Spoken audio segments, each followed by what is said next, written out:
Welcome to One Woman Shakespeare. I'm Marni Penning. This is A Midsummer Night's Dream. Act 5. Scene 1. Athens. An apartment in the palace of Theseus. Enter Theseus, Hippolyta, Philostrate, lords and attendants.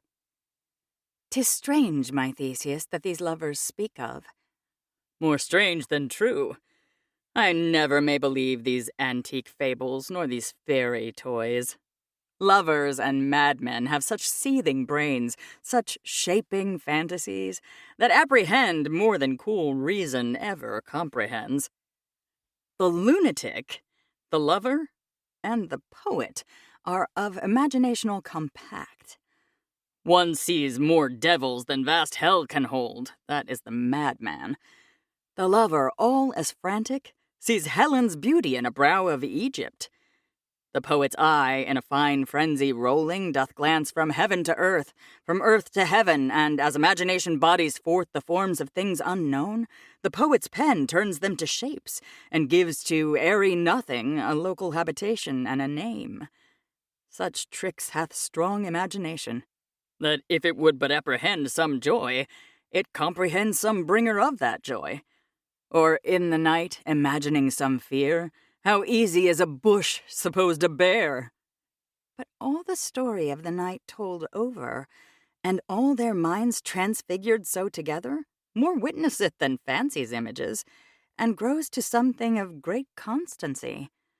But howsoever, strange and admirable. Enter lovers, Lysander, Demetrius, Hermia, and Helena. Here come the lovers, full of joy and mirth. Joy, gentle friends, joy and fresh days of love accompany your hearts. More than to us wait in your royal walks, your board, your bed. Come now, what masks, what dances shall we have to wear away this long age of 3 hours between our after-supper and bedtime? Where is our usual manager of mirth? What revels are in hand? Is there no play to ease the anguish of a torturing hour? Call Philostrate. Here, mighty Theseus.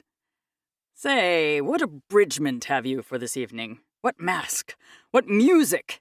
How shall we beguile the lazy time, if not with some delight? There is a brief, how many sports are ripe. Make choice of which your highness will see first. Gives him a paper. Reading. The battle with the centaurs, to be sung by an Athenian eunuch to the harp. Well, none of that. That have I told, my love, in glory of my kinsman Hercules. The riot of the tipsy bacchanals, tearing the Thracian singer in their rage?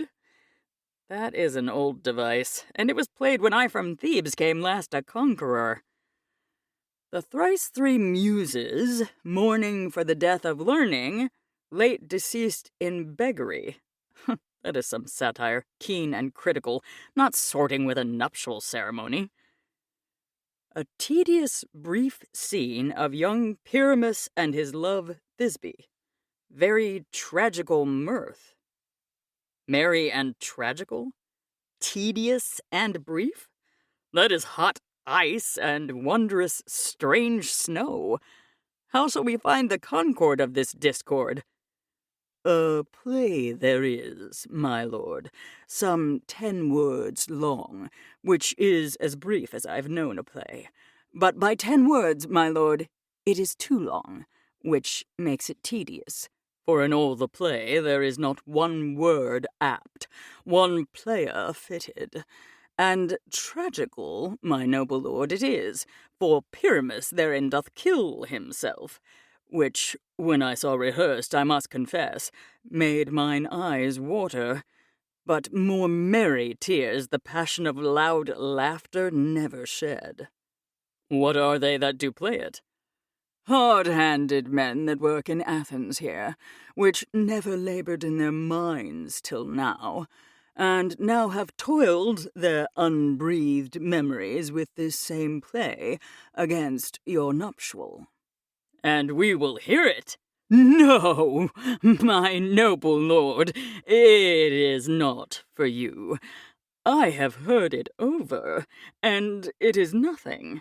Nothing in the world, unless you can find sport in their intense, extremely stretched and conned with cruel pain to do you service.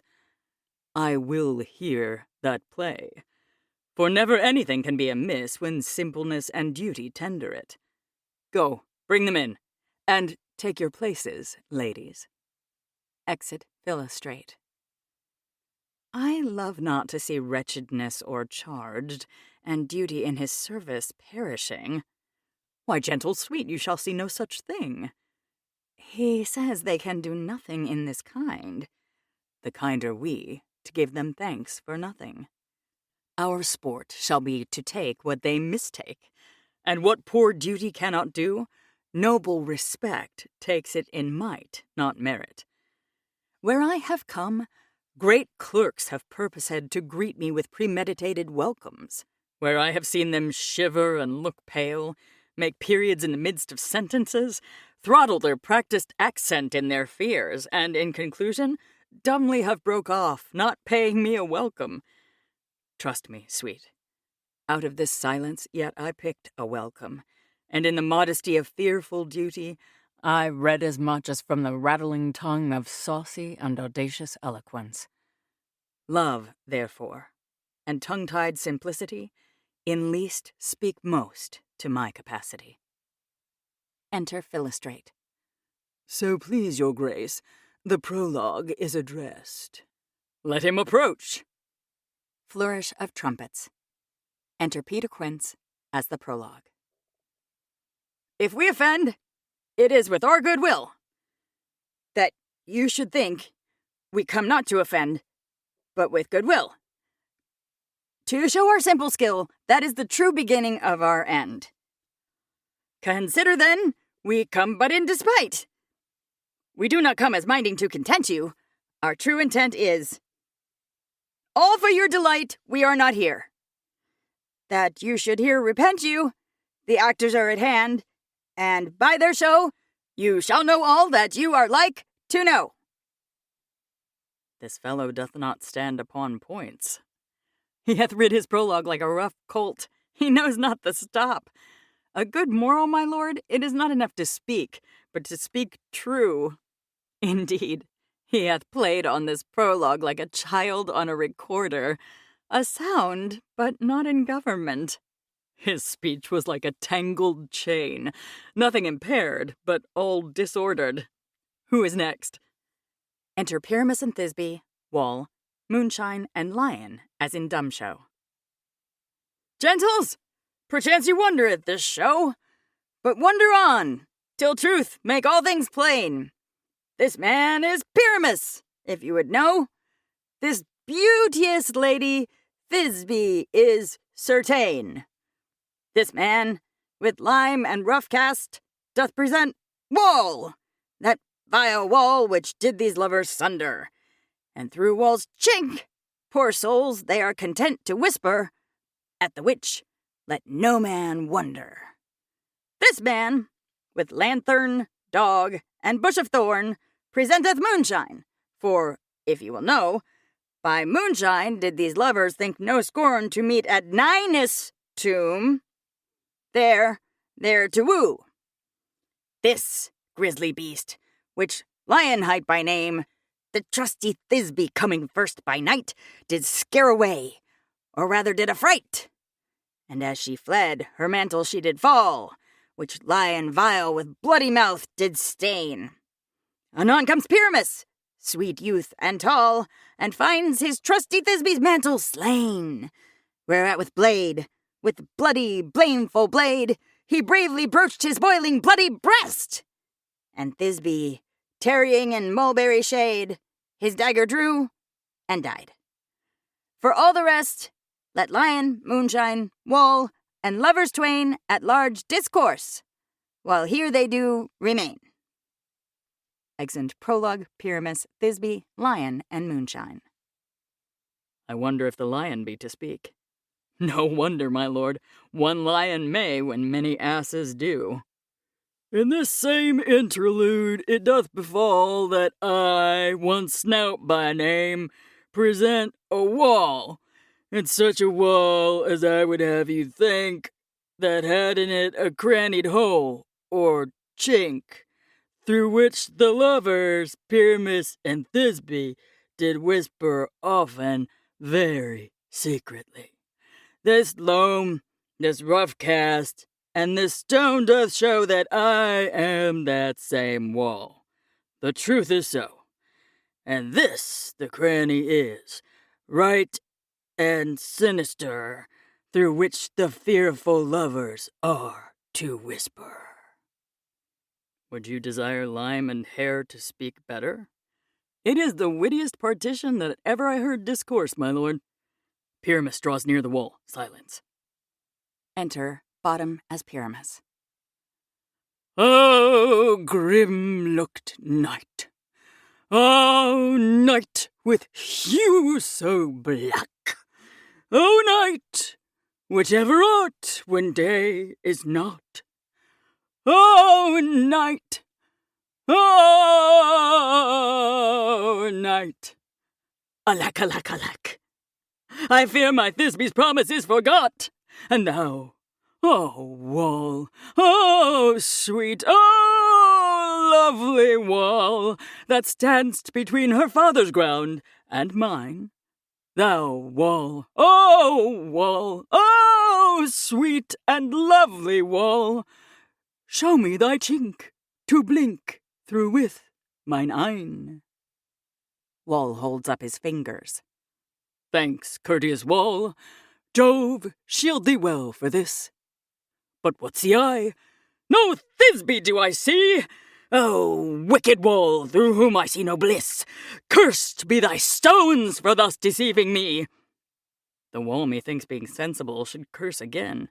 No, in truth, sir, he should not. Deceiving me is Thisbe's cue. She is to enter now, and I am to spy her through the wall. You shall see. It will fall pat, as I told you. Up, yonder she comes. Enter Flute as Thisbe. Oh, full often hast thou heard my moans for parting my fair Pyramus and me. My cherry lips have often kissed thy stones with lime and hair knit up in thee. I see a voice. Now will I to the chink to spy, and I can hear my Thisbe's face. Thisbe? My love thou art, my love, I think. Think what thou wilt, I am thy lover's grace, and like Lymander am I trusty still. And I like Helen, till the fates me kill. Not Shaphalus to Procrus was so true. As Shaphalus to Procrus, I to you. Oh, kiss me through the hole of this vile wall. I kissed the wall's hole, not your lips at all. Wilt thou at Ninny's tomb meet me straightway? Tide life, tide death, I come without delay. Thus have I, wall, my part discharged so, and being done, thus wall away doth go. Exeunt Wall, Pyramus, and Thisbe. Now is the mural down between the two neighbors. No remedy, my lord, when walls are so willful to hear without warning. This is the silliest stuff that ever I heard. The best in this kind are but shadows, and the worst are no worse if imagination amend them. It must be your imagination, then, and not theirs. If we imagine no worse of them than they of themselves, they may pass for excellent men. Here come two noble beasts in, a man and a lion. Enter Snug as Lion and Starveling as Moonshine. You, ladies, you, whose gentle hearts do fear the smallest monstrous mouse that creeps on floor, may now, perchance, both quake and tremble here, when lion rough in wildest rage doth roar. Then know that I, one Snug the joiner am, a lion fell, nor else no lion's dam. For if I should as lion come and strife into this place, 'twere pity on my life. A very gentle beast, and of a good conscience. The very best of a beast, my lord, that e'er I saw. This lion is a very fox for his valor. True, and a goose for his discretion. Not so, my lord, for his valor cannot carry his discretion, and the fox carries the goose. His discretion, I am sure, cannot carry his valor, for the goose carries not the fox. It is well. Leave it to his discretion, and let us listen to the moon. This lanthorn doth the horned moon present. He should have worn the horns on his head. He is no crescent, and his horns are invisible within the circumference. This lanthorn doth the horned moon present. Myself, the man in the moon, do seem to be. This is the greatest error of all the rest. The man should be put into the lantern. How is it else the man in the moon? He dares not come there for the candle, for you see it is already in snuff. I am aweary of this moon. Would he would change. It appears by his small light of discretion that he is in the wane, but yet in courtesy and all reason we must stay the time. Proceed, moon. All that I have to say is to tell you that this lantern is a moon. I, the man in the moon. This thorn bush, my thorn bush, and this dog, my dog. Why, all these should be in the lantern, for all these are in the moon. But silence. Here comes Thisbe. Enter flute as Thisbe. This is old Ninny's tomb. Where is my love? Rawr! Oh! The lion roars and Thisbe runs off. Well roared, lion!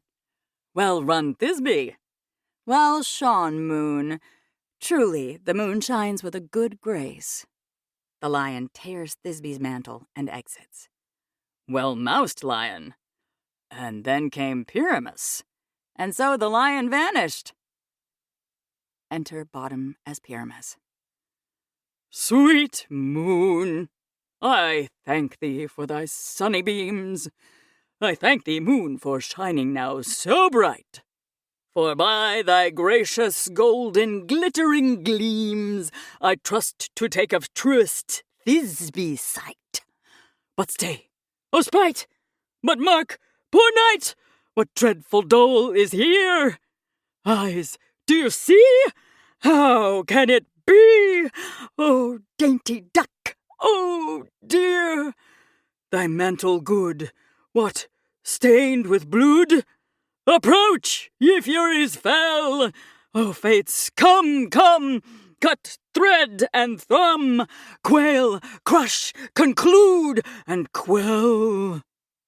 This passion and the death of a dear friend would go near to make a man look sad. Beshrew my heart, but I pity the man. Oh, wherefore, nature, didst thou lions frame, since lion bile hath here deflowered my dear, which is, no, which was the fairest Dane that lived, that loved, that liked, that looked with cheer. Come, tears, confound, outsword, and wound the pap of Pyramus. Aye, that left pap where heart doth hop. Thus die I. Thus. Now am I dead. Now am I fled. My soul is in the sky. Tongue, lose thy light. Moon, take thy flight. Exit moonshine. Now, die! Die! Die! Die! Die! No die but an ace for him, for he is but one. Less than an ace, man, for he is dead. He's nothing. With the help of a surgeon, he might yet recover and prove an ass. How chance moonshine is gone before Thisbe comes back and finds her lover? She will find him by starlight. Enter flute as Thisbe. Here she comes, and her passion ends the play. Methinks she should not use a long one for such a Pyramus. I hope she will be brief. A mote will turn the balance, which Pyramus, which Thisbe is the better. He for a man, God warrant us. She for a woman, God bless us. She hath spied him already with those sweet eyes. And thus she means videlicet. Asleep, my love? What? Dead, my dove? Oh, Pyramus, arise! Speak, speak! Quite dumb? Dead? Dead! A tomb must cover thy sweet eyes. These lily lips, this cherry nose, these yellow cowslip cheeks are gone, are gone! Lovers, make moan! His eyes were green as leeks. Oh, sisters three, come, come to me, with hands as pale as milk. Lay them in gore, since you have shore, which shears his thread of silk. Tongue? Not a word. Come, trusty sword, come, blade, my breast imbrue. And farewell, friends, thus Thisbe ends. Adieu, adieu. Adieu. Moonshine and Lion are left to bury the dead. Aye, and Wall too. No! I assure you, the wall is down that parted their fathers. Will it please you to see the epilogue? Or to hear a bergamask dance between two of our company? No epilogue, I pray you. For your play needs no excuse. Never excuse. For when the players are all dead, there need none to be blamed. Marry, if he that writ it had played Pyramus and hanged himself in Thisbe's garter, it would have been a fine tragedy. And so it is, truly, and very notably discharged. But come, your bergamask, let your epilogue alone. The iron tongue of midnight hath told 12. Lovers, to bed. 'Tis almost fairy time. I fear we shall outsleep the coming morn as much as we this night have overwatched. This palpable gross play hath well beguiled the heavy gait of night. Sweet friends, to bed. A fortnight hold we this solemnity in nightly revels and new jollity. Exeunt. Enter Puck. Now the hungry lion roars, and the wolf behowls the moon, whilst the heavy ploughman snores, all with weary task fordone. Now the wasted brands do glow, whilst the screech owl, screeching loud, puts the wretch that lies in woe in remembrance of a shroud. Now it is the time of night that the graves, all gaping wide, every one lets forth his sprite in the churchway paths to glide. And we fairies, that do run by the triple Hecate's team from the presence of the sun, following darkness like a dream, now are frolic! Shh! Not a mouse shall disturb this hallowed house. I am sent with broom before to sweep the dust behind the door. Enter Oberon and Titania with their train. Through the house give glimmering light by the dead and drowsy fire. Every elf and fairy sprite hop as light as bird from briar, and this ditty after me sing and dance it trippingly. First, rehearse your song by rote, to each word a warbling note. Hand in hand with fairy grace will we sing and bless this place. Now until the break of day, through this house each fairy stray. To the best bride bed will we, which by us shall blessed be, and the issue there create ever shall be fortunate. So shall all the couples three ever true in loving be, and the blots of nature's hand shall not in their issue stand. Never mole, hair lip, nor scar, nor mark prodigious, such as are despised in nativity, shall upon their children be. With this field do consecrate every fairy take his gate, and each several chamber bless through this palace with sweet peace, and the owner of it blessed ever shall in safety rest. Trip away, make no stay, meet me all by break of day. Exeunt Oberon, Titania, and Train. If we shadows have offended, think but this, and all is mended. That you have but slumbered here, while these visions did appear, and this weak and idle theme no more yielding, but a dream. Gentles, do not reprehend. If you pardon, we will mend, and, as I am an honest Puck, if we have unearned luck now to scape the serpent's tongue, we will make amends ere long, else the Puck a liar call. So good night unto you all. Give me your hands, if we be friends, and Robin shall restore amends. Exit. This has been One Woman Shakespeare, created and performed by Marni Penning. Engineering by John Deddy. One Woman Shakespeare is a co-production of Marni Penning Narration LLC and Deddy Studios. For more information, go to onewomanshakespeare.com.